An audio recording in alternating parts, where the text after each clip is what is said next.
호랑이에게 물려가도 정신만 차리면 산다.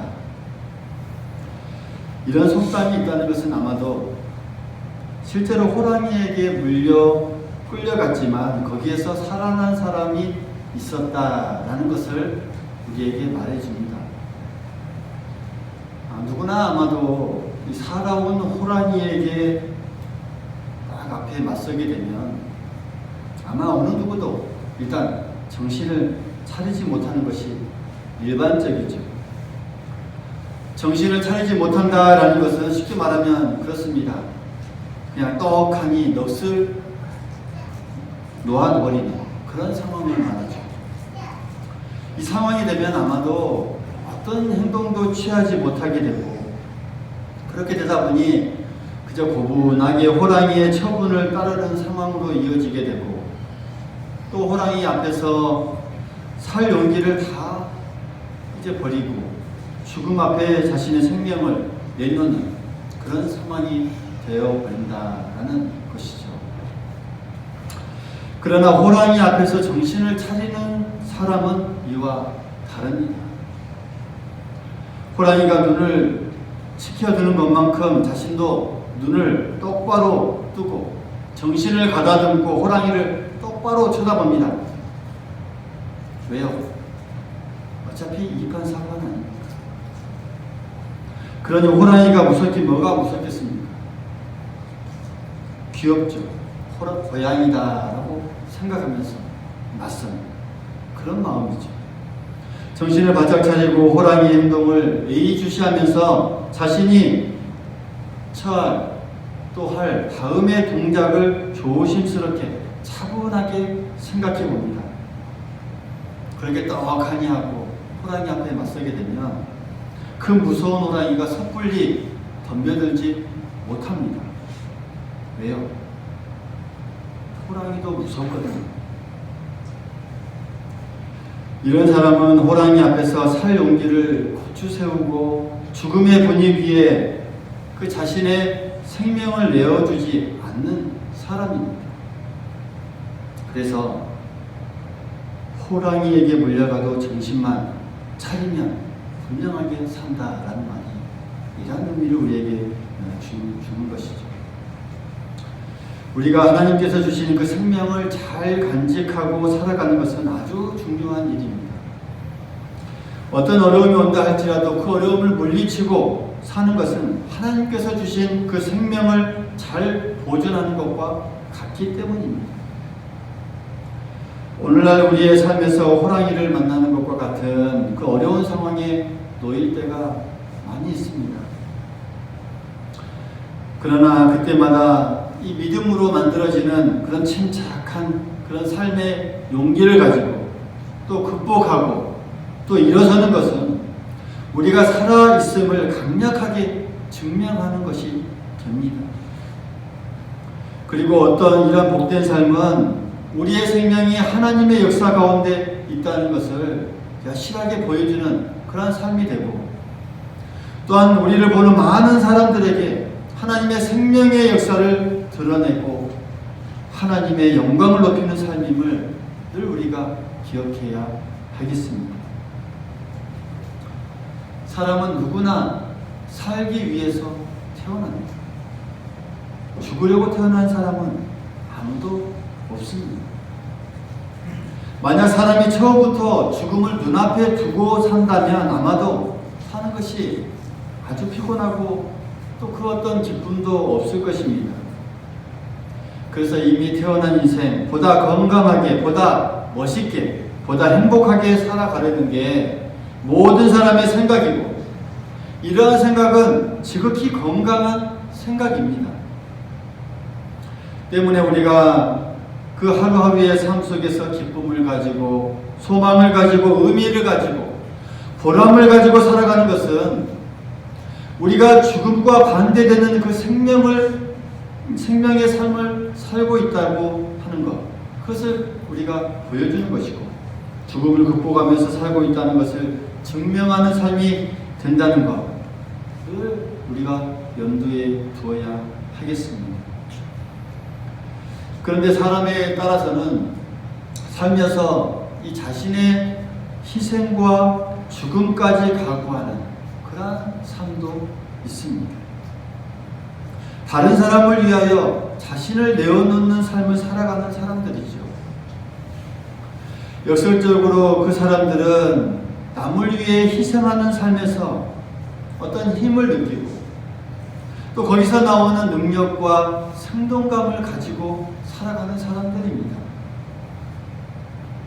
죽음의 상황에서 몸을 던져 사람들의 목숨을 구하는 그런 사람들, 그 소방관이나 또한 그 어려운 상황에 놓여서 사람들의 목숨을 구하고자 또 그런 상황에 이 처해 또 달려드는 그런 산악 구조 대원들도 있고, 어려운 재난 상황에서 몸을 희생하면서 살아가는 사람들을 보면 그들에게 남다른 이 삶의 가치관이 있는 것 같습니다.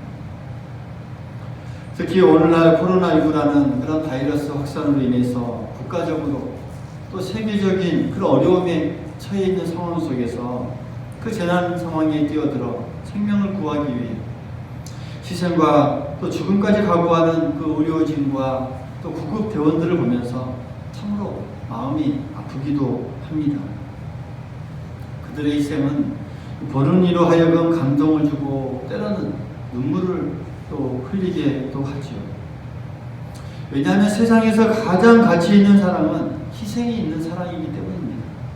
그들은 희생을 위해서 무슨 일인지 마다하지 않고 불 속에 뛰어들고 또 어려운 재난 환경에 그런 현장에 뛰어들어서 사람들의 목숨을 구합니다.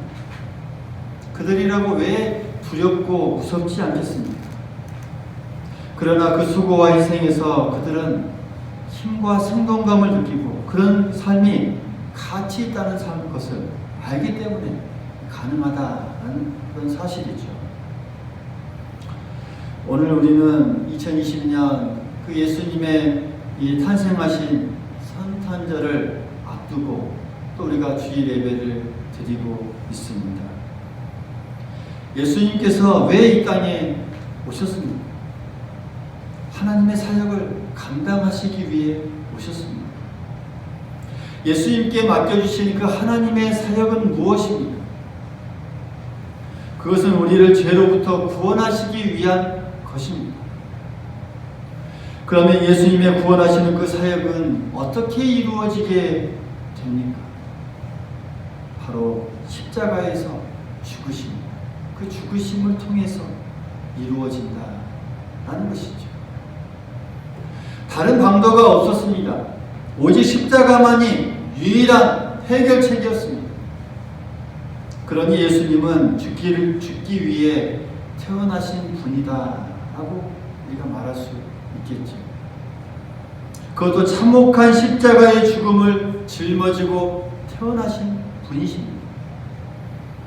예수님의 희생과 죽음의 삶은 이미 하나님의 예정 속에 들어있었습니다. 그 예정된 수순에 의하여서 예수님은 이 땅에 오셨습니다. 예수님은 이 땅에 나면서부터 그 하루하루의 모든 삶, 그리고 살아가면서 살아갔던 그 공생애의 모든 삶, 또 우리에게 베풀어 주시는 그 모든 사역이 죽음을 향한 발걸음이고 죽음을 향한 행진이었습니다. 동방 박사들이 태어나신 아기 예수님을 경배하기 위하여서 예루살렘으로 옵니다. 이 소식을 들은 이 헤롯 왕은 아주 당혹스러워합니다. 헤롯의 속셈은 자신의 그 정권을 지키기 위하여서 아기 예수를 죽이려 합니다. 동방 박사들이 오니까 불러서 별이 나타난 그 때를 그들에게 자세히 묻고 또 그것을 찾거든 자신에게 알려달라 또 말하기도 합니다. 예수님께서 탄생하시자마자 이 닥친 상황은 이처럼 죽음의 위협으로부터 시작됐습니다. 하지만 예수님의 죽음은 하나님의 이 정해진 그 시간이 있었고 구속사의 이 절정에 맞춰져 있었기 때문에 또한 이 땅의 모든 인류에게 복음을 전하는 그 공생애를 마쳐야 했기 때문에 아직은 아니었습니다. 동방 박사들은 꿈에 헤롯에게 돌아가지 말라는 그 하나님의 지시를 받고 다른 길로 돌아가게 됩니다. 하나님의 인도를 받아 예수님께서 태어나신 곳으로 간 이 동방 박사들은 예수님께 경배하고 황금과 유향과 몰약을 예물로 드리게 되지요. 여기에서도 이 드려진 예물을 통하여서도 이 죽음과 연관되어지는 것을 우리는 보게 됩니다. 드려진 예물 중에 이 몰약이라고 하는 이 예물은 죽음과 연관되는 예물입니다. 몰약은 당시 근동 지방에서 매우 귀하게 또 매우 비싸게 여겼던 이 향료이고 주로 향수나 화장품의 재료이긴 했지만 이 또한 왕의 시체에 사용되는 방부제의 역할로 사용되기도 했습니다. 시체에 사용되는 방부제였죠. 왕으로 오신 예수님께 황금과 유황과 아울러서 이 몰약이 드려졌다라고 하는 것은 예수님의 죽으심을 미리 보여주는 사건입니다. 예수님의 탄생 때 이미 죽음을 예언적으로 보여주셨고 십자가의 죽음을 여실히 보여주고 있는 증표다라고 말할 수 있다라는 사실이죠. 헤롯은 아기 예수를 죽이기 위해서 베들레헴과 그 모든 지경 안에 있는 사내 아이, 2살 아이에 있는 아이들을 다 죽입니다. 이것 또한 그렇습니다. 세상의 구속의 역사를 펼치실 그 예수님의 탄생에 대하여서 그것에 반대하는 세력이 있음을 보여줍니다. 그것을 통하여서 다른 많은 어린 아이들의 그 희생을, 죽음을 보여주게 되죠. 사탄의 세력이 생명을 구원하는 것에 반하여서 오히려 생명을 죽임으로써 응수하는 그런 분위기를 보여주고 있습니다. 오늘날까지 이 복음에 반대하는 세력이 이 땅에 만연하게 또 이 땅에 아직도 그러한 사실이 펼쳐지고 있다는 사실을 우리는 눈으로 확인하고 느낄 수 있습니다. 예수님께서 이 공생애를 시작하시면서 세례 요한에게 세례를 받는 장면이 나오죠. 본래 하나님이신 예수님은 세례를 받지 않으셔도 됩니다. 그러나 예수님께서 굳이 세례를 받으신 것은 이 또한도 세례를 통하여서 앞으로의 이 죽음과 부활을 보여주시려는 그런 의도였습니다. 요단강 물에 몸에 물을 담그셨을 때 그것은 죽음을 보여주는 것이고 다시 물에서 나오셨을 때 그것은 부활을 보여줍니다. 세례를 통해 이 십자가의 죽음을 미리 말씀해 주신 것입니다. 예수님께서 공생의 사역을 쭉 하시면서 첫 번째 이 기적을 베푸신 사건이 있죠. 갈릴리 가나의 혼인잔치에서 그 첫 번째 기적을 보여주셨습니다. 혼인잔치에서 포도주가 떨어지자 예수님께서 항아리 6개를 준비하라 명하시고 그곳에 물을 채우라 말씀하신 후에 포도주를 그 물을 포도주로 변화시키십니다. 놀라운 기적의 사건이죠. 성경에 보면 이 말씀을 이 기적을 받으신 후에 그 성경에 보면 예수님 자신의 영광을 나타내셨다라고 기록하고 있습니다. 예수님의 영광이라 하면 무엇일까요? 죽음을 통해 받게 되는 그 영광을 의미합니다. 포도주는 예수님의 피를 의미하고 그 피는 십자가의 죽음을 의미하고 나아가 십자가의 죽음은 예수님의 영광과 연결됩니다. 혼인잔치의 기억에서 그 예수님의 희생적 죽음의 그림자가 서서히 드러나고 있었다는 사실을 우리는 알 수가 있습니다. 또한 예수님께서는 성전을 더럽히는 그런 상황을 보면서 사람들에게 성전에서 내어 쫓으시면서 이렇게 말씀하시죠. 너희가 이 성전을 헐라 내가 사흘 동안에 다시 일으키리라 라고 말씀하십니다. 성전은 예수님의 몸인 이 육체를 가리키고 있습니다.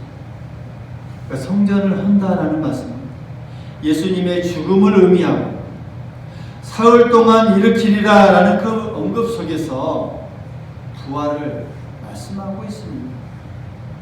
이것을 통해서도 예수님께서는 이 죽음을 향해서 한 걸음 한 걸음 걸어나가면서 그 모든 사건을 통해서 죽음을 예시하고 보여주고 있음을 우리는 잘 알 수가 있습니다. 또한 예수님께서 요한복음 12장 24절에 우리에게 이렇게 말씀하십니다. 내가 진실로 진실로 너희에게 이르노니 한 알의 밀이 땅에 떨어져 죽지 아니하면 한 알 그대로 있고 죽으면 많은 열매를 맺느니라 하고 우리에게 말씀하십니다. 여기에서도 예수님은 죽음을 말씀하고 계시죠. 하나님의 밀로서 이 땅에 오셨고 하나님의 밀이 땅에 떨어져 죽어야 많은 열매를 맺는다라고 말씀하시면서 죽음을 향한 적극적인 이 마음가짐을 드러내고 있습니다. 우리에게 구원이라는 그 열매를 맺게 하시기 위하여서 예수님은 하나님의 밀로서 썩어져 가고 죽어져 가는 그런 삶을 살았습니다. 예수님의 이 사랑의 열정이 우리 가운데 임할 수 있기를 간절히 소망합니다. 뜨거운 사랑의 열정이 우리 안에 날마다 불타오를 수 있기를 간절히 소망하겠습니다. 이 모든 말씀을 우리가 하나하나 되짚어 보면 그 말씀에서 나타나는 그 예수님의 결연한 의지는 반드시 죽어야만 한다라는 그런 사실이죠. 세상 모든 사람들을 위하여서 죽기 위해 태어나셨음을 우리에게 한결같이 말씀하고 있는 것을 우리는 발견할 수 있습니다. 예수님은 이 십자가의 죽음을 향한 길을 적극적으로 받아들이셨습니다. 이 죽음은 생명을 잉태하고 생명을 만들어내고 생명을 충만하게 하는 구속의 역사였기 때문입니다. 예수님은 이 죽음의 길을 용감하게 그러나 평안하고 겸손하게 또 그러나 담대하고 진지하게 또 그러나 해맑게 정말 순수하게 발걸음을 한 걸음 한 걸음 그 길로 걸어가셨습니다. 이 예수님의 마음의 중심에는 우리를 향한 모든 인간을 향한 무한한 희생적인 그 사랑이 있었기 때문에 그 모든 것들을 감수하면서 희망을 가지면서 그 길을 걸어가셨던 것입니다. 우리를 위하여 죽음의 길을 걸어가신 그 길을 한 걸음 한 걸음 걸어가시면서도 예수님께서는 그 옆을 슬퍼하시면서 우는 사람들에게 이렇게 말씀하시죠. 예루살렘의 딸들아 나를 위하여 울지 말고 너희와 너희 자녀를 위하여 울라 라고 말씀하시죠. 예수님은 그 죽음의 십자가를 아랑곳하지 않으시고 오히려 사람들을 위로하시면서 또 걱정하시면서 염려하시면서 이렇게 말씀하십니다. 예수님의 이 사랑이 오늘 주님의 강림을 고대하고 소망하면서 기도하는 우리의 심령 가운데 충만하게 임할 수 있기를 간절히 소망하겠습니다. 기쁘고 즐거운 성탄절 또 반가운 크리스마스를 우리가 다른 각도에서 보게 되면 예수님께서는 죽기 위해 태어나신 분이라는 사실을, 또 그분의 모든 사역이 그것을 증거해 준다는 사실을 우리는 발견할 수 있습니다. 예수님의 오심은 죽음을 향한 오심이고, 또 그리고 하늘의 밀로서 썩어져 가는 그런 삶을 통하여서 이 땅의 죽음을, 이 땅의 모든 인간의 죽음을 다 제거해버리고 생명을 가져오기 위한 그런 오심이었고, 또 예수님의 그 오심은 그 예수님의 사랑을 듬뿍 담아내는 첫 번째 출발점이 되는 사건임을 우리는 잘 알 수가 있습니다. 예수님은 우리를 사랑하시고 우리를 위하여서 죽으시려고 이 땅에 오신 그런 의미를 우리가 확실하게 우리의 마음속에 새기는 가운데 올해 우리에게 주시는 그런 성탄절을 기쁨 가운데 맞이할 수 있어야 하겠습니다. 우리 주님께서 우리에게 오신 그 목적과 의미가 어디 있는가를 우리가 곰곰이 생각하면서 묵상하는 한 주가 되길 수 있기를 간절히 소망합니다. 우리가 곰곰이 예수님의 오신 이유가 무엇인가를, 또 목적이 무엇인가를 생각하면서 우리를 위하여서 정말 이 귀하신 곳 하늘로부터 이 땅에 이르는 그 빛의 길을 몸소 내려오셔서 우리를 위하여서 이 공생애를 사시고 우리를 위하여서 이 죽음을 마다하지 아니하시고 그 길을 묵묵하게 걸어가셨던 그 주님을 우리가 바라보면서 그 주님의 그 길이 있었기에 오늘 우리에게도 구원이 있고 또 우리가 영원한 생명을 품을 수 있었다는 사실을 우리가 생각하면서 한 주간도 그 은혜를 가운데 성탄절을 맞이하는 귀한 우리 모든 고마움교회 성도들 될 수 있기를 간절히 소망하겠습니다. 이 말씀을 통해 주시는 은혜가 우리에게 크고 삶 속에서 그 승리의 발걸음으로 한 걸음 한 걸음 나아가는 우리 모두가 될 수 있기를 간절히 소망하겠습니다.